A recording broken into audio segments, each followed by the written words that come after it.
जय माता दी दोस्तों। आप सभी के ऊपर माता रानी की कृपा सदैव बनी रहे। आज नवरात्रि का चौथा दिन है और आज के दिन हम दुर्गा सप्तशती के 5वें, 6ठे, 7वें और 8वें अध्याय को सुनेंगे। 5वां अध्याय में देवताओं द्वारा देवी की स्तुति, चंड मुंड के मुख से अंबिका के रूप की प्रशंसा सुनकर शुंभ का उनके पास दूत भेजना और दूत का निराश लौटना। महर्षि मेधा ने कहा, पूर्व काल में शुंभ निशुंभ नामक असुरों ने अपने बल के मद से इंद्र का त्रिलोकी का राज्य और यज्ञों के भाग छीन लिए और वह दोनों इसी प्रकार सूर्य, चंद्रमा, धर्मराज और वरुण के अधिकार भी छीनकर स्वयं ही उनका उपयोग करने लगे। वायु और अग्नि का कार्य भी वही करने लगे और इसके पश्चात उन्होंने जिन देवताओं का राज्य छीना था उनको अपने अपने स्थान से निकाल दिया। इस तरह से अधिकार छीने हुए दैत्यों तथा दैत्यों द्वारा निकाले हुए देवता अपराजिता देवी का स्मरण करने लगे कि देवी ने हमको वर दिया था कि मैं तुम्हारी संपूर्ण विपत्तियों को नष्ट करके रक्षा करूंगी। ऐसा विचार कर सब देवता हिमालय पर गए और भगवती विष्णु माया की स्तुति करने लगे। देवताओं ने कहा, देवी को नमस्कार है, शिव को नमस्कार है, प्रकृति और भद्रा को नमस्कार है। हम लोग रौद्र नित्या और गौरी को नमस्कार करते हैं। ज्योत्सनामयी, चंद्र रूपनी व सुख रूपा देवी को निरंतर नमस्कार है। शरणागतों का कल्याण करने वाली वृद्धि और सिद्धि रूपा देवी को हम बार बार नमस्कार करते हैं और नैऋति राजाओं की लक्ष्मी तथा सर्वाणी को नमस्कार है। दुर्गा को दुर्ग स्थलों को पार करने वाली दुर्गपारा को सारा सर्वकारिणी ख्याति कृष्ण और धूम्र देवी को सदैव नमस्कार है। अत्यंत सौम्य तथा अत्यंत रौद्र रूपा को हम नमस्कार करते हैं। उन्हें हमारा बारंबार प्रणाम है। जगत की आधारभूत कृति देवी को बार बार नमस्कार करते हैं। जिस देवी को प्राणी मात्र विष्णु माया कहते हैं उसको नमस्कार है, उसको नमस्कार है, उसको नमस्कार है। जो देवी संपूर्ण प्राणियों में चेतना कहलाती है उसको नमस्कार है, उसको नमस्कार है, उसको नमस्कार है। जो देवी संपूर्ण प्राणियों में बुद्धि रूप से स्थित है उसको नमस्कार है, उसको नमस्कार है, उसको नमस्कार है। जो देवी सब प्राणियों में निद्रा रूप से विराजमान है उसको नमस्कार है, उसको नमस्कार है, उसको नमस्कार है। जो देवी संपूर्ण प्राणियों में शुद्धा रूप से विराजमान है उसको नमस्कार है, उसको नमस्कार है, उसको नमस्कार है। जो देवी संपूर्ण प्राणियों में छाया रूप से स्थित है उसको नमस्कार है, उसको नमस्कार है, उसको नमस्कार है। जो देवी सब प्राणियों में शक्ति रूप से स्थित है उसको नमस्कार है, उसको नमस्कार है, उसको नमस्कार है। जो देवी संपूर्ण प्राणियों में कृष्ण रूप से स्थित है उसको नमस्कार है, उसको नमस्कार है, उसको नमस्कार है। जो देवी सब प्राणियों में शांति रूप से स्थित है उसको नमस्कार है, उसको नमस्कार है, उसको नमस्कार है। जो देवी सब प्राणियों में जाति रूप से स्थित है उसको नमस्कार है, उसको नमस्कार है, उसको नमस्कार है। जो देवी सब प्राणियों में लज्जा रूप से स्थित है उसको नमस्कार है, उसको नमस्कार है, उसको नमस्कार है। जो देवी संपूर्ण प्राणियों में श्रद्धा रूप से स्थित है उसको नमस्कार है, उसको नमस्कार है, उसको नमस्कार है। जो देवी संपूर्ण प्राणियों में कांति रूप से स्थित है, जो देवी सब प्राणियों में लक्ष्मी रूप से स्थित है उसको नमस्कार है, उसको नमस्कार है, उसको नमस्कार है। जो देवी संपूर्ण प्राणियों में वृद्धि रूप से स्थित है उसको नमस्कार है, उसको नमस्कार है, उसको नमस्कार है। जो देवी सब प्राणियों में स्मृति रूप से विराजमान है उसको नमस्कार है, उसको नमस्कार है। जो देवी सब प्राणियों में दया रूप से स्थित है उसको नमस्कार है, उसको नमस्कार है। जो देवी सब प्राणियों में टूटी रूप से स्थित है उसको नमस्कार है, उसको नमस्कार है। जो देवी संपूर्ण प्राणियों में मातृ रूप से स्थित है उसको नमस्कार है, उसको नमस्कार है, उसको नमस्कार है। जो देवी संपूर्ण प्राणियों में भ्रांति रूप से स्थित है, उसको नमस्कार है, उसको नमस्कार है, उसको नमस्कार है। जो देवी संपूर्ण प्राणियों में नित्य व्याप्त रहती है, उसको नमस्कार है, उसको नमस्कार है, उसको नमस्कार है। जो देवी चैतन्य रूप से इस संपूर्ण संसार को व्याप्त करके स्थित है, उसको नमस्कार है, उसको नमस्कार है। पूर्व काल में देवताओं ने अपने अभीष्ट फल पाने के लिए जिसकी स्तुति की है और देवराज इंद्र ने बहुत दिनों तक जिसका सेवन किया है, वह कल्याण की साधना भूता ईश्वरी हमारा कल्याण और मंगल करे तथा सारी विपत्तियों को नष्ट कर डाले। असुरों के सताए हुए हम संपूर्ण देवता उस परमेश्वरी को इस समय नमस्कार करते हैं तथा जो भक्ति पूर्वक स्मरण किए जाने पर तुरंत ही सब विपत्तियों को नष्ट कर देती है, वह जगदम्बा इस समय भी हमारा मंगल करके हमारी समस्त विपत्तियों को दूर करे। महर्षि मेधा ने कहा, हे राजन, इस प्रकार जब देवता स्तुति कर रहे थे तो उसी समय पार्वती देवी गंगा में स्नान करने के लिए आई। तब उनके शरीर से प्रकट होकर शिवा देवी बोली, सुम दैत्य के द्वारा स्वर्ग से निकले हुए और निशुंभ से हारे हुए यह देवता मेरी स्तुति कर रहे हैं। पार्वती के शरीर से अंबिका निकली थी, इसलिए उसको संपूर्ण लोक में कौशिकी कहते हैं। कौशिकी के प्रकट होने के पश्चात पार्वती देवी के शरीर का रंग काला हो गया और वह हिमालय पर रहने वाली कालिका देवी के नाम से प्रसिद्ध हुई। फिर शुंभ और निशुंभ के दूत चंडमुंड वहां आए और उन्होंने परम मनोहर रूप वाली अंबिका देवी को देखा। फिर वह शुंभ के पास जाकर बोले, महाराज, एक अत्यंत सुंदरी स्त्री हिमालय को प्रकाशित कर रही है। वैसा रंग रूप आज तक हमने किसी स्त्री में नहीं देखा। हे असुरेश्वर, आप ये पता लगाएं कि वह कौन है और उसको ग्रहण कर ले। वह स्त्री स्त्रियों में रत्न है। वह अपनी कांति से दसों दिशाओं को प्रकाशित करती हुई वहां स्थित है, इसलिए आपका उसको देखना उचित है। हे प्रभु, तीनों लोकों के हाथी, घोड़े और मणि इत्यादि जितने रत्न हैं, वह सब इस समय आपके घर में शोभायमान है। हाथियों में रत्न रूप ऐरावत हाथी और उच्चैश्रवा नामक घोड़ा तो आप इंद्र से ले आए हैं। हंसों द्वारा जूता हुआ विमान जो कि ब्रह्मा जी के पास था, अब भी आपके पास है। और यह महापद्म नामक खजाना आपने कुबेर से छीना है। समुद्र ने आपको सदा खिले हुए फूलों की किंजलकिनी नामक माला दी है। वरुण का कंचन की वर्षा करने वाला शस्त्र आपके पास है। रथों में श्रेष्ठ प्रजापति का रथ भी आपके पास ही है। हे दैत्येंद्र, मृत्यु से उत्क्रांतिका नामक शक्ति भी आपने छीन ली है और वरुण का पाश भी आपके भ्राता निशुंभ के अधिकार में है, और जो अग्नि में न जल सके ऐसे दो वस्त्र भी अग्निदेव ने आपको दिए हैं। हे दैत्यराज, इस प्रकार सारी रत्न रूपी वस्तुएं आप संग्रह कर चुके हैं, तो फिर आप ये कल्याणकारी स्त्रियों में रत्न रूप अनुपम स्त्री आप क्यों नहीं ग्रहण करते?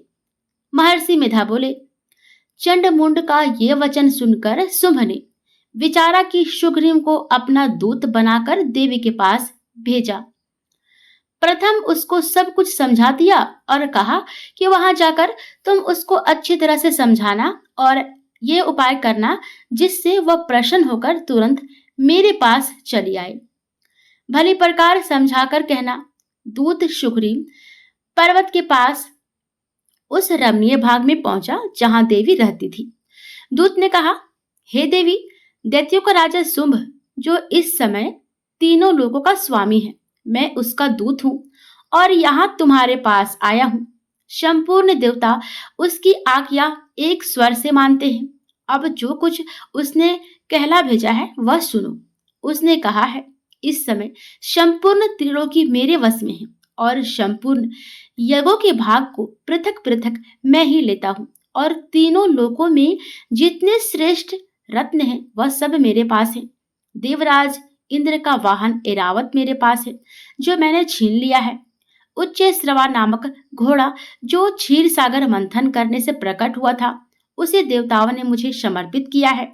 हे सुंदरी, इनके अतिरिक्त और भी जो रत्न, भूषण, पदार्थ देवताओं के पास थे, वह सब मेरे पास है। हे देवी, मैं तुम्हें संसार की स्त्रियों में रत्न मानता हूँ, क्योंकि रत्नों का उपभोग करने वाला मैं ही हूँ।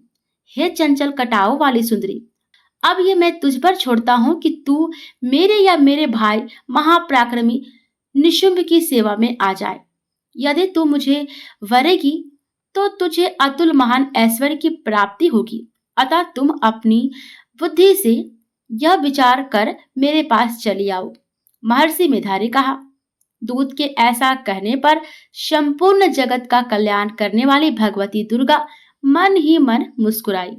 देवी ने कहा, हे दूत, तू जो कुछ कह रहा है वह सत्य है और इसमें किसी भी तरह से कोई भी झूठ नहीं है। शुंभ इस समय तीनों लोगों का स्वामी है और निशुंभ भी उसी की तरह पराक्रमी है, किंतु इसके संबंध में मैं जो प्रतिज्ञा कर चुकी हूँ उसे मैं कैसे झूठला सकती हूँ। अतः मैंने जो प्रतिज्ञा की है उसे सुन। जो मुझे युद्ध में जीत लेगा और मेरे अभिमान को खंडित करेगा तथा बल में मेरे समान होगा, वही मेरा स्वामी होगा। इसलिए शुंभ अथवा निशुंभ यहाँ आवे और युद्ध में जीत कर मुझसे विवाह कर ले। इसमें भला देर की क्या आवश्यकता है। दूत ने कहा, हे देवी, तुम अभिमान से भरी हुई हो, मेरे सामने तुम ऐसी बात ना करो। इस त्रिलोकी में मुझे तो ऐसा कोई दिखाई नहीं देता जो कि शुंभ और निशुंभ के सामने ठहर सके। हे देवी, जब अन्य देवताओं में से कोई शुंभ और निशुंभ के समान युद्ध में ठहर नहीं सकता, तो तुम जैसी स्त्री उनके सामने रणभूमि में ठहर सकोगी। जिन शुंभ आदि असुरों के सामने इंद्र आदि देवता नहीं ठहर सके, तो फिर तुम अकेली स्त्री उनके सामने कैसे ठहर सकोगी। अतः तुम मेरा कहना मानकर उनके पास चले जाओ, नहीं तो जब वह तुम्हें केस पकड़कर घसीटते हुए ले जाएंगे तो तुम्हारा गौरव नष्ट हो जाएगा। इसलिए मेरी बात मान लो। देवी ने कहा, जो कुछ तुमने कहा है ठीक है। शुंभ और निशुंभ बड़े बलवान हैं, लेकिन मैं क्या कर सकती हूँ, क्योंकि मैं बिना विचारे प्रतिज्ञा कर चुकी हूँ। इसलिए तुम जाओ और मैंने जो कुछ भी कहा है वह सब आदर पूर्वक असुरेंद्र से कह दो। इसके पश्चात जो वह उचित समझे वह करे। 5वां अध्याय समाप्त हुआ। 6ठा अध्याय का रसपान करेंगे। धूम्रलोचन का वध। महर्षि मेधा ने कहा, देवी की बात सुनकर दूत क्रोध से भरा हुआ वहां से असुरेंद्र के पास पहुंचा और सारा वृतांत उसे कह सुनाया। दूत की बात सुन असुरेंद्र के क्रोध का परावर ना रहा और उसने अपने सेनापति धूम्रलोचन से कहा, धूम्रलोचन, तुम अपनी सेना सहित शीघ्र वहां जाओ और उस दुष्टा के केसों को पकड़कर उसे घसीटते हुए यहाँ ले आओ।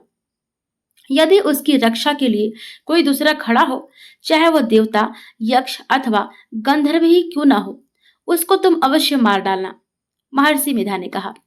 शुंभ की इस प्रकार आज्ञा देने पर धूम्रलोचन 60,000 राक्षसों की सेना को साथ लेकर वहां पहुंचा और देवी को देख ललकार कर कहने लगा, अरे तो अभी शुंभ और निशुंभ के पास चल। यदि तू प्रसन्नता पूर्वक मेरे साथ नहीं चलेगी तो मैं तेरे केसों को पकड़कर घसीटता हुआ ले चलूंगा। देवी बोली, असुरेंद्र का भेजा हुआ तेरे जैसा बलवान यदि बलपूर्वक मुझे ले जावेगा तो ऐसी दशा में मैं तुम्हारा कर ही क्या सकती हूँ। महर्षि मेधा ने कहा। ऐसा कहने पर धूम्रलोचन उसकी ओर लपका, किंतु देवी ने उसे अपने हुंकार से ही भस्म कर डाला। यह देखकर असुर सेना क्रुद्ध होकर देवी की ओर बढ़ी, परंतु अंबिका ने उन पर तीखे वाणों, शक्तियां तथा फरसों की वर्षा आरंभ कर दी। इतने में देवी का वाहन भी अपनी ग्रीवा के बालों को झटकाता हुआ और बड़ा भारी शब्द करता हुआ असुर सेना में कूद पड़ा।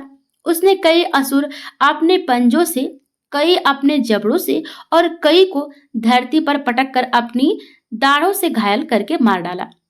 उसने कई असुरों के अपने नख से पेट फाड़ डाले और कई असुरों का तो केवल थप्पड़ मारकर सिर धड़ से अलग कर दिया।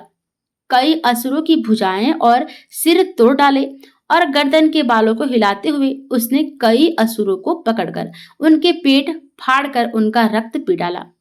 इस प्रकार देवी की उस वहां बलवान सिंह ने क्षण भर में असुर सेना को समाप्त कर दिया। शुंभ ने जब यह सुना कि देवी ने धूम्रलोचन असुर को मार डाला है और उसकी सिंह ने सारी सेना का संहार कर डाला है, तब उसको बड़ा क्रोध आया।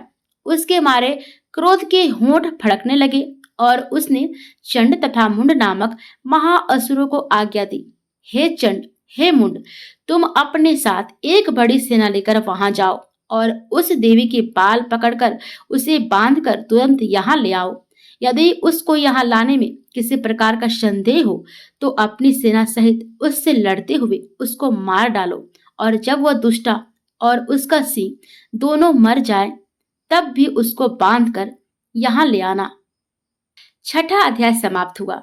सातवां अध्याय का रसपान करेंगे। चंड और मुंड का वध। महर्षि मेधा ने कहा, दैत्यराज की आज्ञा पाकर चंड और मुंड चतुरंगनी सेना को साथ लेकर हथियार उठाए हुए देवी से लड़ने के लिए चल दिए। हिमालय पर्वत पर पहुंचकर उन्होंने मुस्कुराती हुई देवी जो सिंह पर बैठी हुई थी देखा। जब असुर उनको पकड़ने के लिए तलवारें लेकर उनकी ओर बढ़े तब अंबिका को उन पर बड़ा क्रोध आया और मारे क्रोध के उनका मुख काला पड़ गया। उनकी भुकुटिया चढ़ गई और उनके ललाट में से अत्यंत भयंकर तथा अत्यंत विस्तृत मुख वाली लाल आंखों वाली काली प्रकट हुई, जो कि अपने हाथों में तलवार और पास लिए हुए थी। वह विचित्र खड़ग धारण किए हुए थी तथा चीते के चर्म की साड़ी एवं नरमुंडों की माला पहन रखी थी। उसका मांस सूखा हुआ था और शरीर केवल हड्डियों का ढांचा था, और जो भयंकर शब्द से दिशाओं को पूर्ण कर रही थी वह असुर सेना पर टूट पड़ी और दैत्यों का भक्षण करने लगी। वह पार्श रक्षकों, अंकुशधारी महावतों, हाथियों पर सवार योद्धाओं और घंटा सहित हाथियों को एक हाथ से पकड़ पकड़कर अपने मुंह में डाल रही थी, और इसी प्रकार वह घोड़ों, रथों, सारथियों व रथों में बैठे हुए सैनिकों को मुंह में डालकर भयानक रूप से चबा रही थी। किसी के केस पकड़कर, किसी को पैरों से दबाकर और किसी दैत्य को छाती से मसलकर मार रही थी। वह दैत्य के छोड़े हुए बड़े बड़े अस्त्र शस्त्रों को मुंह में पकड़कर और क्रोध में भर उनको दांतों में पीस रही थी। उसने कई बड़े बड़े असुर भक्षण कर डाले, कितनों को रौंद डाला और कितनी उसकी डर के मारे भाग गए।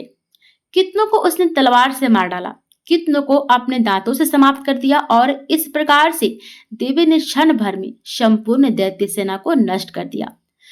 यह देख महापराक्रमी चंड काली देवी की ओर पलका और मुंड ने भी देवी पर अपने भयानक वाणों की वर्षा आरंभ कर दी और अपने हजारों चक्र उस पर छोड़े। उस समय वह चमकते हुए वाण व चक्र देवी के मुख में प्रविष्ट हुए इस प्रकार दिख रहे थे जैसे मानो बहुत से सूर्य मेघों की घटा में प्रविष्ट हो रहे हैं।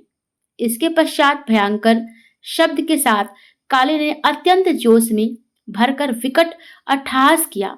उसका भयंकर मुख देखा नहीं जाता था। उसके मुख से श्वेत दांतों की पंक्ति चमक रही थी। फिर उसने तलवार हाथ में लेकर हूं शब्द कहकर चंड के ऊपर आक्रमण किया और उसकी केस पकड़कर उसका सिर काटकर अलग कर दिया। चंड को मरा हुआ देखकर मुंड देवी की ओर लपका, परंतु देवी ने क्रोध में भरे उसे भी अपनी तलवार से यमलोक पहुंचा दिया। चंड और मुंड को मरा हुआ देखकर उसकी बाकी बची हुई सेना वहां से भाग गई। इसके पश्चात काली चंड और मुंड के कटे हुए सिरों को लेकर चंडिका के पास गई और प्रचंड अट्टहास के साथ कहने लगी, हे देवी, चंड और मुंड दो महादैत्यों को मारकर तुम्हें भेंट कर दिया है। अब शुंभ और निशुंभ का तुमको स्वयं वध करना है। महर्षि मेधा ने कहा, वहां लाए हुए चंड और मुंड के सिरों को देखकर कल्याणकाई चंडी ने काली से मधुर वाणी में कहा, हे देवी, तुम चूंकि चंड और मुंड को मेरे पास लेकर आई हो, अतः संसार में चामुंडा के नाम से तुम्हारी ख्याति होगी। इस प्रकार 7वां अध्याय समाप्त होता है। अब हम 8वां अध्याय का रसपान करेंगे। रक्त बीज वध। महर्षि मेधा ने कहा, चंड और मुंड नामक असुरों के मारे जाने से और बहुत सी सेना के नष्ट हो जाने से असुरों के राजा प्रतापी शुंभ ने क्रोध युक्त होकर अपनी संपूर्ण सेना को युद्ध के लिए तैयार होने की आज्ञा दी। उसने कहा, अब उदयायुध नामक 86 असुर सेनापति अपनी सेनाओं के साथ युद्ध के लिए जाएं और कंबु नामक 84 सेनापति भी युद्ध के लिए जाएं और कोटि वीर्य नामक 50 सेनापति और धौम्रकुल नाम के 100 सेनापति प्रस्थान करें। कालक दौहार्द मौर्य और कालकीय यह दैत्य भी मेरी आज्ञा से सजकर युद्ध के लिए कूच करे। भयानक शासन करने वाला असुरों का स्वामी शुंभ इस प्रकार आज्ञा देकर बहुत बड़ी सेना के साथ युद्ध के लिए चला। उसकी सेना को अपनी ओर आता देखकर चंडिका ने अपने धनुष की टंकोर से पृथ्वी और आकाश के बीच का भाग गुंजा दिया। हे राजन, इसके पश्चात देवी की सिंह ने दहाड़ना आरंभ कर दिया और अंबिका के घंटों के शब्द ने उस ध्वनि को और भी बढ़ा दिया। धनुष की टंकार, शेर की दहाड़ और घंटे के शब्द से पृथ्वी और आकाश के बीच का भाग गूंज उठा और इसके साथ ही देवी ने अपने मुख को और भी भयानक बना लिया। ऐसे भयंकर शब्द को सुनकर राक्षसी सेना ने देवी तथा सिंह को चारों ओर से घेर लिया। हे राजन, उस समय दैत्यों के नाश के लिए और देवताओं के हित के लिए ब्रह्मा, शिव, कार्तिकेय, विष्णु तथा इंद्र आदि देव की शक्तियां जो अत्यंत पराक्रम और बल से संपन्न थी, उनके शरीर से निकलकर उसी रूप में चंडिका देवी के पास गई। जिस देवता का जैसा रूप था, जैसा आभूषण था और जैसा वाहन था, वैसा ही रूप, आभूषण और वाहन लेकर उन देवताओं की शक्तियां दैत्यों से युद्ध करने के लिए आई। हंस युक्त विमान में बैठकर और रुद्राक्ष की माला तथा कमंडलू धारण करके ब्रह्मा जी की शक्ति आई। वृषभ पर सवार होकर, हाथ में त्रिशूल लेकर, महानाग का कंकन पहनकर और चंद्र रेखा से भूषित होकर भगवान शंकर की शक्ति महेश्वरी आई और मोर पर आरूढ़ होकर हाथ में शक्ति लिए दैत्यों से युद्ध करने के लिए कार्तिकेय जी की शक्ति उन्हीं का रूप धारण करके आई। भगवान विष्णु की शक्ति गरुड़ पर सवार होकर शंख, चक्र, श्रांग, गदा, धनुष तथा खड़ग हाथ में लिए हुए आई। श्री हरि की शक्ति वाराही, वाराह का शरीर धारण करके आई और नृसिंह के समान शरीर धारण करके उनकी शक्ति नारसिंह भी आई। उसकी गर्दन के झटकों से आकाश के तारे टूट पड़ते थे और इसी प्रकार देवराज इंद्र की शक्ति ऐन्द्री भी ऐरावत के ऊपर सवार होकर आई। पश्चात इन देव शक्तियों से घिरे हुए भगवान शंकर ने चंडिका से कहा, मेरी प्रसन्नता के लिए तुम शीघ्र ही इन असुरों को मारो। इसके पश्चात देवी के शरीर में से अत्यंत उग्र रूप वाली सैकड़ों गिधड़ियों के समान आवाज करने वाली चंडिका शक्ति प्रकट हुई। उस अपराजिता देवी ने धूमिल जटा वाले भगवान श्री शंकर जी से कहा, हे प्रभु, आप मेरी ओर से दूत बनकर शुंभ और निशुंभ के पास जाइए और उन अत्यंत गर्वीरे दैत्यों से कहिए तथा उनके अतिरिक्त और भी जो दैत्य हैं वहां युद्ध के लिए उपस्थित हैं, उनसे भी कहिए, जो तुम्हें अपने जीवित रहने की इच्छा हो तो त्रिलोकी का राज्य इंद्र को दे दो। देवताओं को उनका यज्ञ भाग मिलना आरंभ हो जाए और तुम पाताल को लौट जाओ। किंतु यदि बल के गर्व से तुम्हारी लड़ने की इच्छा हो तो फिर आ जाओ। तुम्हारे मांस से मेरी योगिनियां तृप्त होंगी। चूंकि उस देवी ने भगवान शंकर को दूत के कार्य में नियुक्त किया था, इसलिए वह संसार में शिवदूती के नाम से विख्यात हुई। भगवान शंकर से देवी का संदेश पाकर उन दैत्यों के क्रोध का कोई आर पार न रहा और वह जिस स्थान पर देवी विराजमान थी वहां पहुंचे। भगवान शंकर से देवी का संदेश पाकर उन दैत्यों के क्रोध का कोई आर पार न रहा और वह जिस स्थान पर देवी विराजमान थे वहां पर पहुंच गए और जाने के साथ ही उस पर बाणों और शक्तियों की वर्षा करने लगे। देवी ने उनके फेंके हुए बाणों, शक्तियों, त्रिशूल और फरसों को अपने बाणों से काट डाला और काली देवी उस देवी के साथ आगे खड़ी होकर शत्रुओं को त्रिशूल से विदीर्ण करने लगी और खटवांग से कुचलने लगी। ब्राह्मणी जिस तरफ दौड़ती थी उसी तरफ अपने कमंडलों का जल छिड़क कर दैत्यों के वीर व बल को नष्ट कर देती थी और इसी प्रकार महेश्वरी त्रिशूल से, वैष्णवी चक्र से और अत्यंत कोपा वाली कौमारी शक्ति द्वारा असुरों को मार रही थी और ऐन्द्री के बाजू के प्रहार से सैकड़ों दैत्य रक्त की नदियां बहाते हुए पृथ्वी पर सो गए। वाराही ने कितने ही राक्षसों को अपनी थूथन द्वारा मृत्यु के घाट उतार दिया। दाढ़ों के अग्रभाग से कितने ही राक्षसों की छाती को चीर डाला और चक्र की चोट से कितनों को ही विदीर्ण करके धरती पर डाल दिया। बड़े बड़े राक्षसों को नरसिंह अपने नखों से विदीर्ण करके भक्षण कर रही थी और श्रीनाथ से चारों दिशाओं को गुंजाती हुई रणभूमि में विचर रही थी। शिवदूती के प्रचंड अट्टहास से कितने ही दैत्य भयभीत होकर पृथ्वी पर गिर पड़े और उनके गिरते ही वह उनको भक्षण कर गई। इस तरह क्रोध में भरे हुए मातृगणों द्वारा नाना प्रकार के उपायों से बड़े बड़े असुरों को मरते हुए देखकर राक्षसी सेना भाग खड़ी हुई और उनको इस प्रकार भागता देखकर रक्तबीज नामक महापराक्रमी राक्षस क्रोध में भरकर युद्ध के लिए आगे बढ़ा। उसके शरीर से रक्त की बूंदें पृथ्वी पर जैसे ही गिरती थी, तुरंत वैसे ही शरीर वाला तथा वैसा ही बलवान दैत्य पृथ्वी से उत्पन्न हो जाता था। रक्तबीज गदा हाथ में लेकर ऐन्द्री के साथ युद्ध करने लगा। जब ऐन्द्री शक्ति ने अपने वज्र से उसको मारा तो घायल होने के कारण उसके शरीर से बहुत सा रक्त बहने लगा और उसके प्रत्येक बूंद से उसके समान ही बलवान तथा महापराक्रमी अनेकों दैत्य भयंकर रूप से प्रकट हो गए। वह सबके सब दैत्य बीज के समान ही बलवान तेज वाले थे। वह भी भयंकर अस्त्र शस्त्र लेकर देवियों के साथ लड़ने लगे। जब ऐन्द्री के वज्र प्रहार से उसके मस्तक पर चोट लगी और रक्त बहने लगा तो उसमें से हजारों ही पुरुष उत्पन्न हो गए।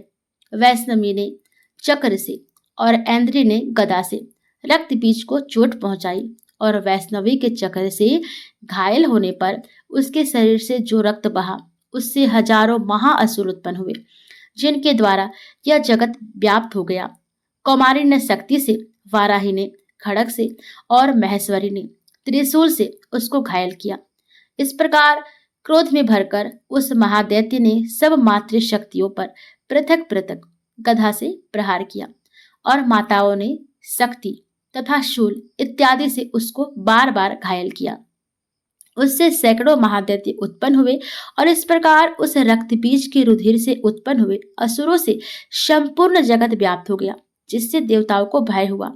देवताओं को भयभीत देखकर चंडिका ने काली से कहा, हे चामुंडे, अपने मुख को बड़ा करो और मेरे शास्त्र घात से उत्पन्न हुए रक्त बिंदुओं तथा रक्त बिंदुओं से उत्पन्न हुए महाअसुरों को तुम अपने इस मुख से भक्षण करती जाओ। इस प्रकार रक्त बिंदुओं से उत्पन्न हुए महादैत्यों को भक्षण करती हुई तुम रणभूमि में विचरो। इस प्रकार रक्त छीन होने से ये दैत्य नष्ट हो जाएंगे। तुम्हारे भक्षण करने के कारण अन्य दैत्य नहीं होंगे। काली से इस प्रकार कहकर चंडिका देवी ने रक्त बीज पर अपने त्रिशूल से प्रहार किया और काली देवी ने अपने मुख में उसका रक्त ले लिया। तब उसने गदा से चंडिका पर प्रहार किया। प्रहार से चंडिका को तनिक भी कष्ट ना हुआ, किंतु रक्तबीज के शरीर से बहुत सा रक्त बहने लगा। लेकिन उसके गिरने के साथ ही काली ने उसको अपने मुख में ले लिया। काली के मुख में उस रक्त से जो असुर उत्पन्न हुए उनको उसने भक्षण कर लिया और रक्त को पीती गई। तदंतर देवी ने रक्त बीज को, जिसका की खून काली ने पिया था, चंडिका ने उस दैत्य को वज्र, बाण, खड़ग तथा रिष्टि इत्यादि से मार डाला।